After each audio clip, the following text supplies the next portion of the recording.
Peggy Ludovic Dagba, bonjour.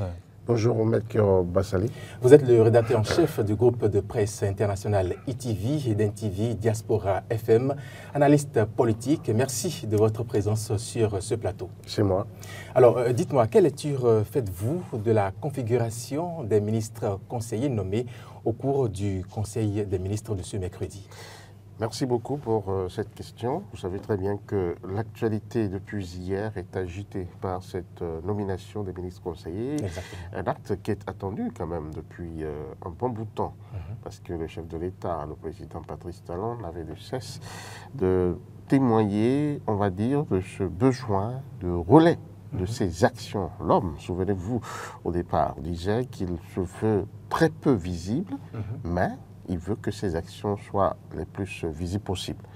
Et n'oubliez pas que, bien sûr, plusieurs fois déjà, on l'a vu sur le terrain, à l'occasion des différentes campagnes électorales, et puis récemment, on a eu, comment dirais-je, une tournée que les ministres du gouvernement ont eu à effectuer, et juste après, c'est encore, on va dire, les partis politiques accompagner les directeurs généraux des sociétés et des présidents de certaines institutions de la République qui sont encore descendus pour aller faire le point de tout ce qui est fait, surtout dans le cadre des réalisations du PAG du gouvernement depuis 8 ans.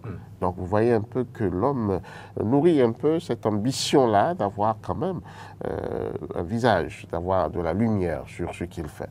Et lors de l'une de ses prises de parole, il a dit que ces ministres, les ministres du gouvernement, bien qu'ils soient descendus à des occasions comme celle que je viens en fait de rappeler, hein, et bien sûr, ont le nez dans le guidon.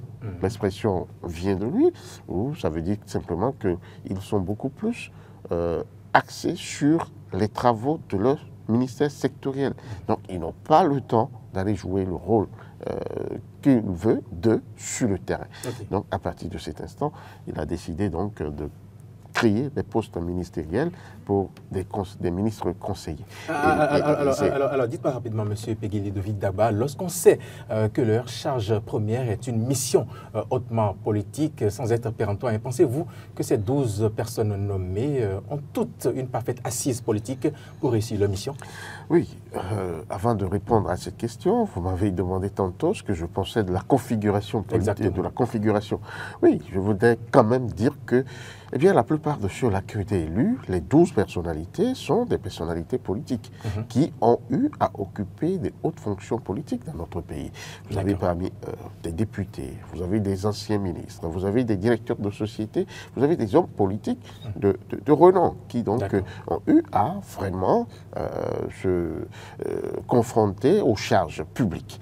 Donc ceux-là, je pense que le chef de l'État a voulu les mettre à ce rôle-là pour, en tout cas, le relais de ses actions politiques et assurer une fonction politique, je vais dire, à très bonne enseigne, on va dire. Donc voilà, il y a des individualités qu'on peut citer. Vous prenez un certain Rachidi Balamassi que nous connaissons, qui, parfois, n'a pas pu tirer son épingle du jeu pour les dernières élections législatives, mais qui ne sont pas pour autant. Il ne rate pas d'occasion, surtout quand, bien sûr, c'est pour répondre aux membres de l'opposition qui osent attaquer le régime en place. Vous prenez quand même quelqu'un comme Janvier Yahouidéou, qui, vous avez su, la dernière fois, la façon dont il a dû retrocéder le fauteuil qui lui a été cédé par son titulaire, qui le lui avait cédé pendant qu'il a été nommé au gouvernement. Mais dès qu'il a été remercié au gouvernement, eh bien, il est revenu prendre son siège à l'Assemblée nationale. Ceci n'avait pas du tout fait plaisir à beaucoup de monde, mais l'homme a été fidèle et a dû tranquillement quitter, céder le fauteuil. Donc, je pense que c'est une prime, hein, quelque part, à sa fidélité. Nous avons des noms qu'on peut citer. Il y a aussi 2 personnalités, par exemple, qu'il me plaît de citer. Madame Claudine Afiali-Prudencio, qu'on ne présente plus, qui est la présidente de Renaissance nationale et qui, ma foi, est restée fidèle depuis 8 ans au président Patrice Talon, même si elle a eu un bref passage au niveau de l'Institut national de la femme.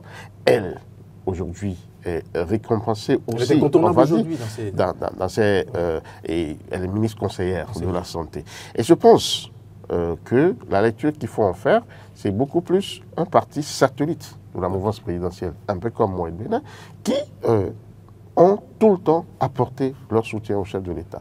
Et le chef de l'État a besoin de compter sur des gens qui, franchement, ont été constants dans leur soutien.